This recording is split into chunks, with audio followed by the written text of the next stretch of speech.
Welcome back, fellow web creators and entrepreneurs. In this tutorial, I'll show you how to recover deleted audio segments in Adobe Premiere.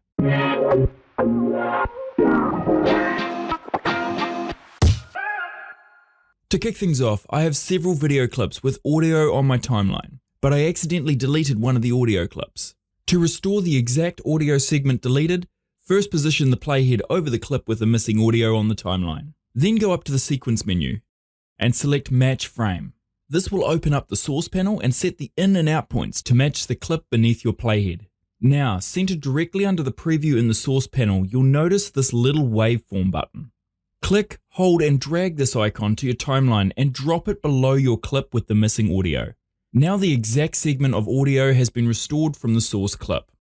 And that's it for this tutorial. I hope you learned something new. Thanks for watching, and I look forward to seeing you again soon.